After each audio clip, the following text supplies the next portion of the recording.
Ili usipitwe na matukio mbalimbali na uwe wa kwanza kutazama video zetu, tafadhali bonyeza neno subscribe hapo chini ya video hii, kisha bonyeza alama ya kengele itakayotokea. Asante.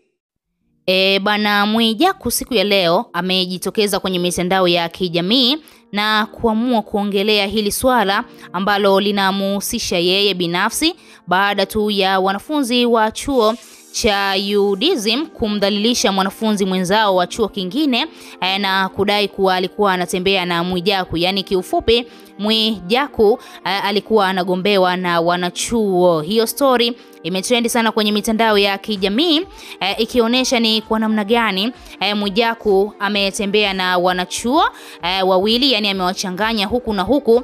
Na baada ya hao wanachuo kufahamu swala hilo, basi mmoja ni kama vile amekasirika na kuona ni kwa namna gani huyu dada amenichukulia mwanaume wangu na kuamua kwenda kumfanyia vurugu. Sasa hiyo story imekuwa headline sana kwenye mitandao ya kijamii na tumeshuhudia viongozi mbalimbali wamejitokeza kwa ajili tu ya kumshika mkono huyo binti ambaye amedhalilika. Lakini pia tunaweza kusema tunamshukuru dada wa taifa Mange Kimambi, baada tu ya kuiona taarifa hiyo akaamua kuiposti kwenye ukurasa wa Instagram ili mradi tu serikali iweze kuchukua mamlaka yake, yani iweze kufanya chochote ili mradi huyu binti apate haki yake. Sasa baada ya masuala yote hayo na hapa tunafahamu muhusika mkuu ni Mwijaku, basi Mwijaku ameamua kuongea waziwazi kupitia ukurasa wa Instagram.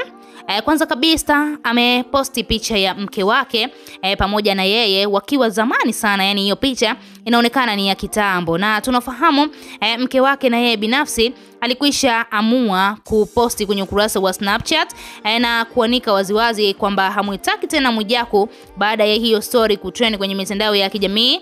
Na mke wake ameongea vitu vingi sana na ameumizwa na hicho kitendo cha mwanaume wake kwenda kutembea na wanachuo na amefukuzwa. Yani Mwijaku amefukuzwa katika lile gorofa ambalo alikuwa akiriringia kwenye mitandao ya kijamii. Sasa Mwijaku baada ya kuona mke wake amechachamaa, na yeye akaamua kujitokeza na kuandika kwenye ukurasa wake wa Instagram na kuonesha ni kwa namna gani bado ana upendo wa dhati sana kwa mke wake na kujutia makosa yake. Yani kiufupi Mwijaku ameamua kumuomba msamaha mwanamke wake kwa hili tukio ambalo limetokea. Ameandika kwenye ukurasa wake wa Instagram, wakati Adam anaumbwa alikuwa peke yake.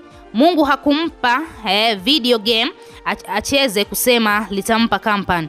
Mungu hakumpa marafiki kusema watampa furaha na kumsapoti, bali alimpa mke Eva awe msaidizi wake kwa kila jambo. Hii inaonesha ni muhimu kiasi gani kuwa na mwenza wako wa maisha katika hali zote. Marafiki watakuja na kuondoka, watoto watakuwa na kwenda kuanzisha familia zao, wafanyakazi wenzako wataondoka, majirani watahama, ila mpenzi wako atabaki katika maisha yako mpaka pale kifo kitakapowatenganisha.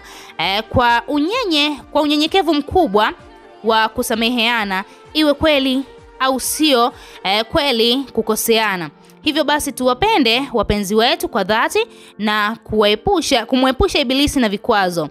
Make a solid commitment na usifocus kwenye mahusiano yasiyo na tija yatakayokufanya umpoteze mke wako na hivyo kuvunja ndoa yako.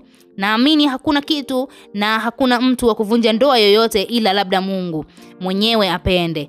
Iwe jua au iwe mvua, I love you, akamtagi mke wake Alicia's.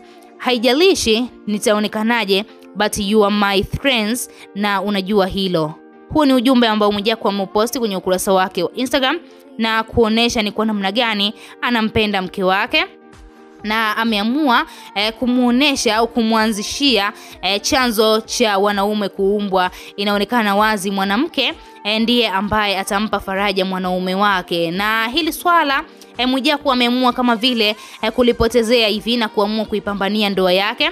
Na watu wengi wamekuwa wakijiuliza kwa nini Mwijaku hashirikiani na huyu binti ili mradi apate haki yake. Yeye amekaa kimya na kuangalia tu kama sinema namna ambavyo swala hili linaelekea. Juma Lokole na yeye aliamua kumshauri Mwijaku kuwa kama anataka swala hili liishe vizuri bila yeye kuhusishwa kwa namna moja ama nyingine kwenye vyombo vya sheria, basi ni lazima hakikishe anakuwa bega kwa bega na huyu msichana ambaye amefanyiwa udhalilishaji, lakini Mwijaku ameamua kukaa kimya mpaka dakika hii na kuonesha ni kwa namna gani anamuomba msamaha mke wake. Tunaweza kusema Mwijaku limemfika na kwa sasa hivi amechanganyikiwa kweli kweli, kwa sababu tunafahamu Mwijaku anampenda sana mwanamke wake na mara kadhaa amekuwa mwanaume ambaye anajisifia sana kuwa na mwanamke wa aina ile. Wewe kama shabiki una lipi la kuzungumza baada ya Mwijaku kuomba msamaha wake wa dhati kwa mwanamke wake ambaye anampenda na hahitaji kabisa kuachana naye, na yeye binafsi amedai mtu ambaye au anayeweza kusababisha ndoa ikavunjika basi ni Mwenyezi Mungu. Hakuna binadamu ambaye anaweza kuvunja ndoa ambayo Mungu ameiunganisha. Wewe kama shabiki una lipi la kuzungumza? Tuachie maoni yako, lakini pia usahau kusubscribe.